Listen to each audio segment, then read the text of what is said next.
Hello, and welcome to a new episode of Make a Difference, the show about how volunteers are making a difference every day right here in Montgomery County. I'm your host, Sandy Smith, and we welcome you here once again via Zoom. May is such a beautiful month with everything in bloom. May is also National Foster Care Month.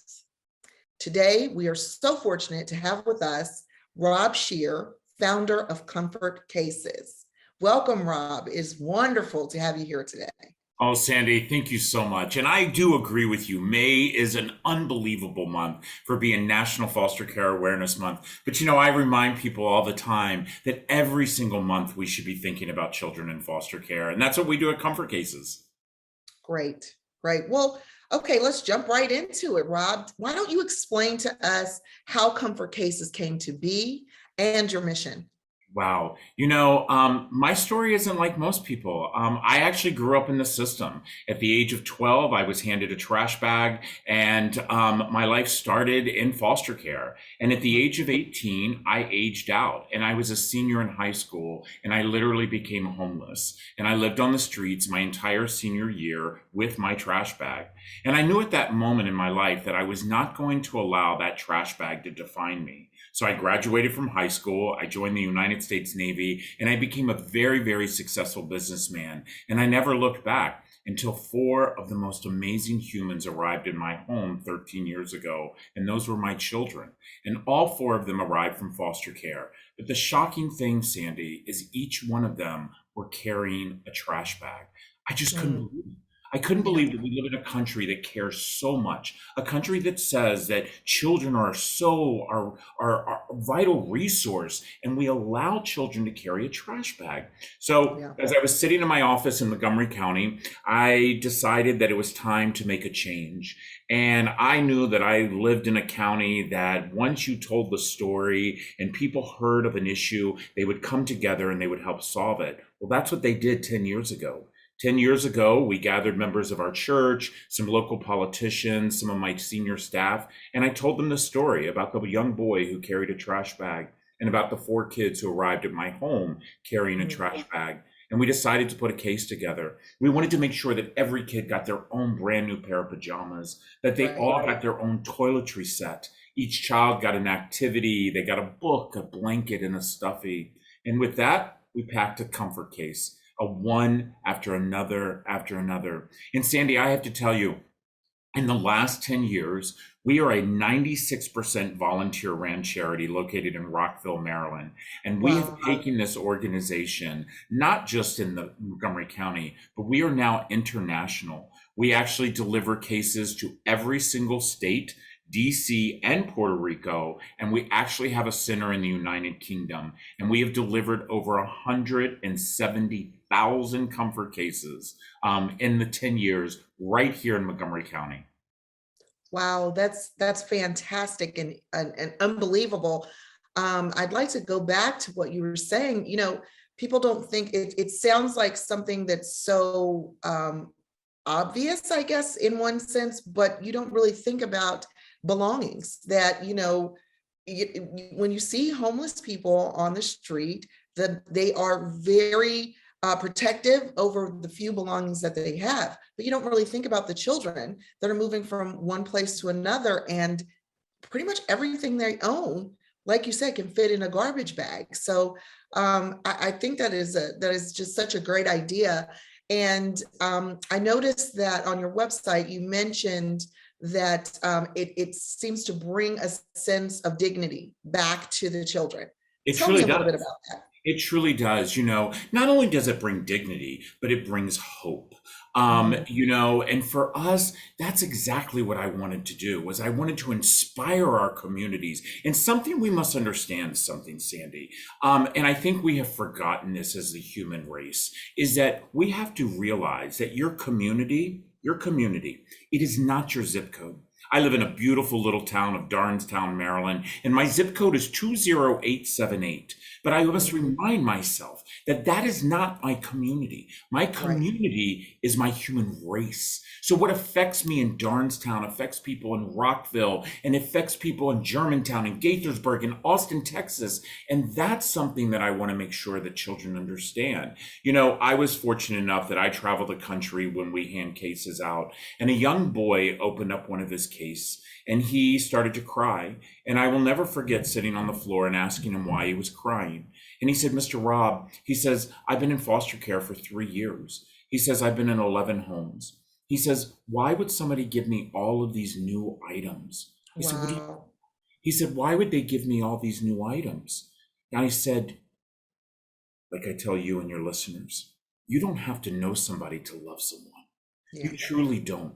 And as a county, we have shown that. As a county, people have literally 6 days a week have come to our national center, and there's a waiting list of volunteers who want to get in here because they want to make an impact. And if you're not impacting a child's life, you're not impacting your future. That is so absolutely profound and absolutely the truth. They are our future. That is it. We're none of us are going to stay here forever. So we really do need to look to the children. So, in your opinion, what would you say? Obviously, other than a home, what would you say are the primary needs of children that are in foster care? The first thing is that we have to continue to do what you and I are doing right now, Sandy, and that is to talk about children in foster care. We must understand, number one, children enter the system because of a choice that someone else made. Remember that. They Yep. enter the system because of a choice that someone else made.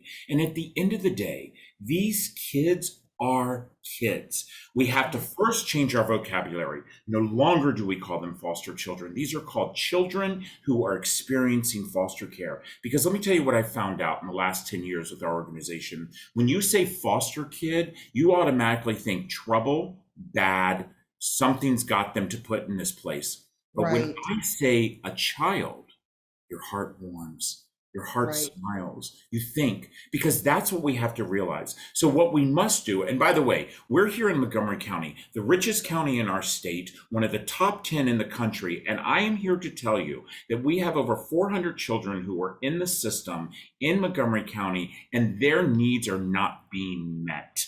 Their needs are not being met.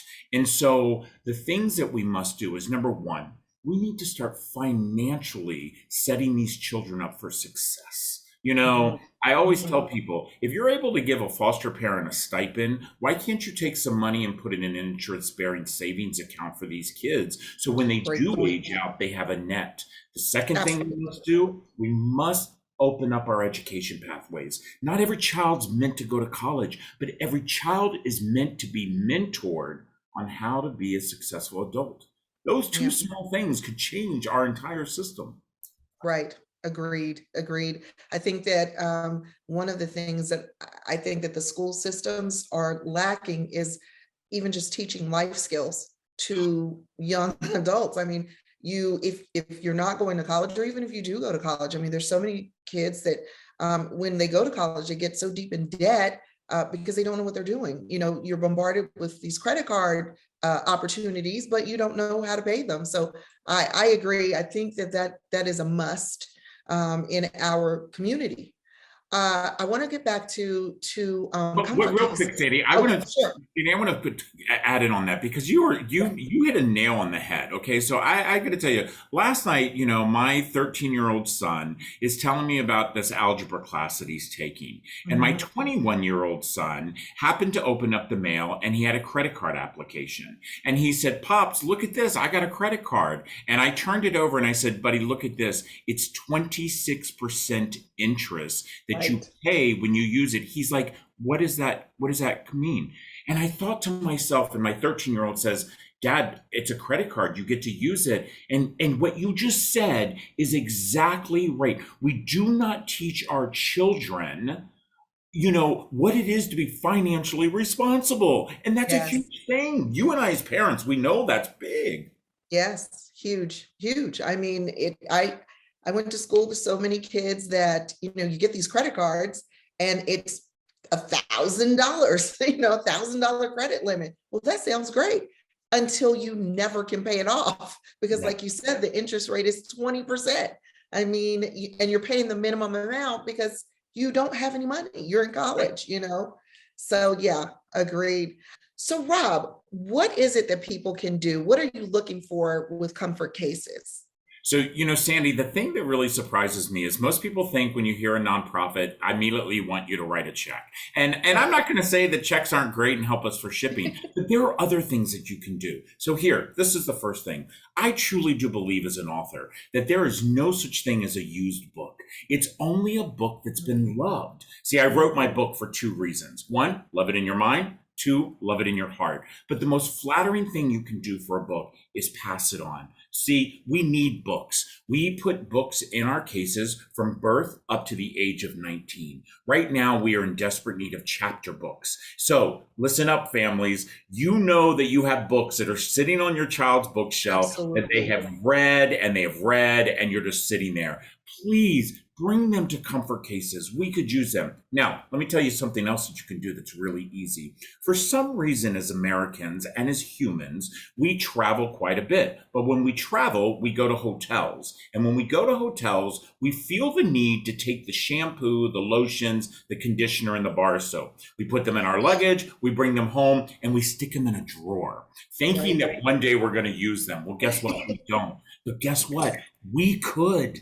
We use them. We put them in hygiene kits. So open up those drawers, grab a bag, put all of the shampoo, the lotions, the conditioners, the bars of soap that you've taken throughout the years at the hotel, and bring them to comfort cases. We could Okay. use those. Those two small things right there can make a huge impact. So please bring me your books and clean out all those hotel items. So tell us, do you have any upcoming events We or new actually do. initiatives that you'd like to share with us? Yes, we do. Well, as everybody knows, that we are getting ready to come up to the National Volunteer Week. We know that, the National Volunteer Week is this month. And so there's opportunities for people to go to comfortcases.org. They can sign up. We have no age restrictions, by the way. We are one of the only nonprofits that are left in our county that literally has no age restrictions. We are registered with the state and the county for SSL hours. We have kids, of all ages that are coming in here and packing cases. Every year in October, we have our big backyard barbecue where we invite families to come and enjoy just the fellowship of knowing that we are making a difference in a child's life. And, I will tell you, my husband and I had an opportunity that many counties, Prince George's County, Frederick County, and the District of Columbia came and asked us to please move our international nonprofit to one of those places. And I will tell you, the thing I said to them is that there was no way that I would ever leave my home. And my home is Montgomery County. And That's I right. am Yay. so lucky because people like you, the volunteers out there who have day after day after day came to our national center to pack cases, their family, and that's the way we all should feel. So please go to comfortcases.org, sign up, bring your family. We have evening hours, we have weekend hours. We really do make it flexible so everybody has an opportunity to give. Because by the way, you and I both know this world spins because of doers. The doers are pushing the world and it's spinning. And there's never been more doers than I've ever seen in Montgomery County. Montgomery County is a great place to be, and you make it an even better place to be. And thank you so much for all the work that you've done. We've been speaking with Rob Scheer. Rob, thanks again for joining us today, and please continue your wonderful work. Thank you. There are over 400,000 foster children in the United States on any given day. Maybe you could be a home for one of these children or help to restore dignity to them. If you're interested in these or other volunteer opportunities, please go to our website, montgomeryserves.org. I'm your host, Sandy Smith, and thank you for joining us. Let's be sure to make a difference.